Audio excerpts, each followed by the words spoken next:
반갑습니다. 내 가족의 사건처럼 늘 최선을 다하는 법무법인 이현입니다.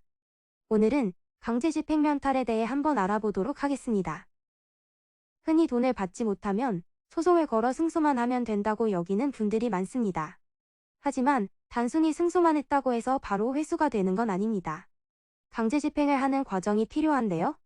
부동산이나 동산을 경매 처리하는 것으로 여기에서 받은 금전을 자신의 채권을 회수하는 데 사용할 수 있습니다. 그런데 강제집행 면탈을 하는 대담한 채무자들이 있습니다. 강제집행 면탈이란 강제집행을 해야 하는 재산임에도 막무가내로 이를 숨기거나 없애는 것을 의미하는데요. 이것은 당장 처벌을 내릴 수 있는 사안입니다. 3년 이하 징역이나 1천만 원 이하 벌금을 부과할 수 있습니다. 만약 강제집행 면탈이 의심되는 거래를 포착했다면 어떻게 해야 할까요? 이 경우 강제집행 면탈임을 밝히면서 사해행위 취소 소송에 나서야 합니다. 쉽게 말해 채무자가 판매한 거래를 원래대로 돌리는 것인데요. 이때 중요한 것은 채무자가 누구와 거래했는지입니다. 아무리 위법하다고 하더라도 거래를 한 당사자가 이를 잘 모르고 거래했을 수 있습니다.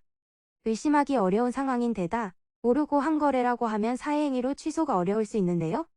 이때는 팔고 남은 현금 등을 강제집행하는 방법이 좋습니다. 하지만 두 사람이 안면이 있고 일부러 재산을 빼돌리기 위한 거래였다면 어떨까요? 두 사람 모두에게 강제집행 면탈에 대한 책임을 물어야 합니다. 특히 잘못된 거래인 만큼 이를 원래대로 돌리고 정상적인 가격으로 경매를 진행하는 게 좋습니다. 대부분 빠르게 현금화하기 위해 말도 안 되는 가격으로 내려서 판매했을 가능성이 높은데요.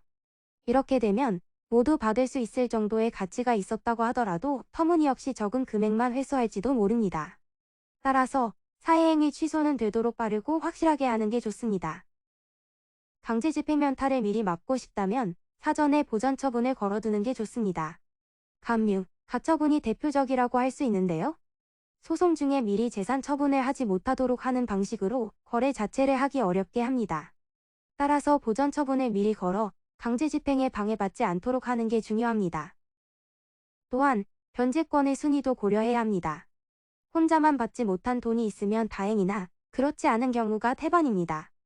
여러 명이 경합을 벌여야 하는 만큼 우선 변제를 받을 수 있도록 법적인 절차를 밟아야 하는데요. 신속하게 대응하지 않으면 우선 변제를 받지 못할지도 모릅니다.